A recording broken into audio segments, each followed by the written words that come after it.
Over the last several years, and particularly the last few months, we've witnessed foreign actors taking steps to infiltrate America's infrastructure and weaken our national security. Utah, where I'm from, is a great state of innovation and nationally recognized for our tech community, and has been instrumental in the great economic development the tech community has in our state. However, with all these impressive innovations comes risks. More than ever before, criminals are targeting our computer networks and technology infrastructure and stealing proprietary information.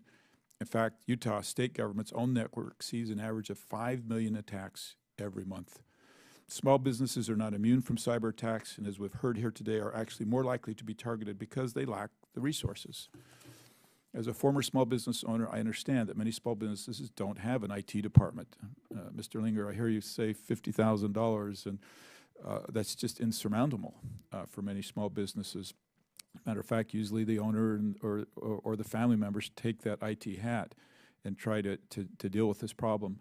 Because of this, I'm proud to co-sponsor and be a supporter of the Chairman's Small Business Cybersecurity Enhancement Bill that will give small businesses better access to defensive measures to defend against cyber attacks.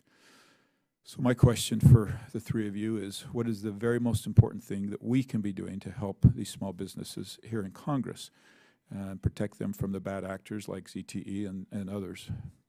Mr. Linger, let's start with you.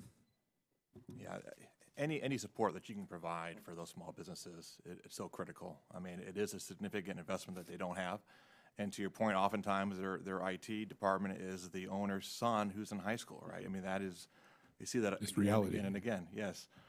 So any measure that can be flow down to help them with those systems is imperative.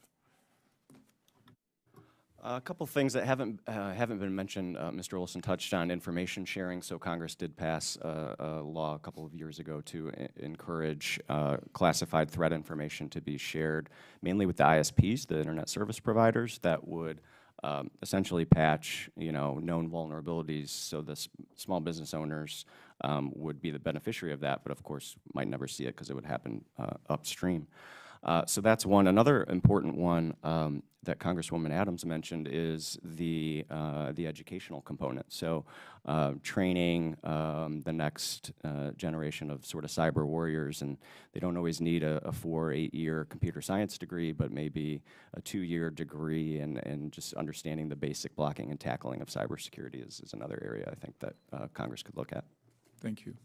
And I do think, picking up on that last point, that the committee has been active in promoting education and training for cybersecurity for small businesses, and I think that's critical. That's one. I think two is the promotion and development of standards, so that companies have a sense of what right looks like in this space. What does it look like? What's achievable, and doing so with a particular sensitivity and eye toward the challenges that small businesses face, as opposed to Fortune 100 companies.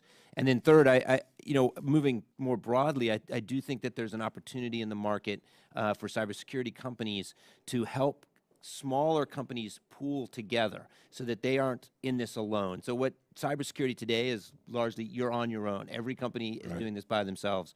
The ability of companies to work together to share information, threat information, without fear of liability or spilling proprietary information, there's a movement afoot to do that, and the more companies can pool their resources and work together in a common defense, the more effective they will be. So it's interesting, as you were all three talking, I was thinking to myself, is there a role for a Chamber of Commerce or somebody like that who historically has worked together with health plans and things like that? And are you seeing that take shape?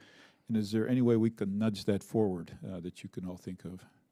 So every major industry has something called an ISAC, Information Security Sharing, that does exactly that. So you have probably the furthest along would be the financial services sector, given the type of information they hold and the value. But every sector is coming up with these ISACs. So you even have a health ISAC, you have energy, and others are coming online. I think the more, the better. As Matt said, it's a huge ecosystem, and you have to patch all of it at the same time to have complete security that we likely will never be able to achieve.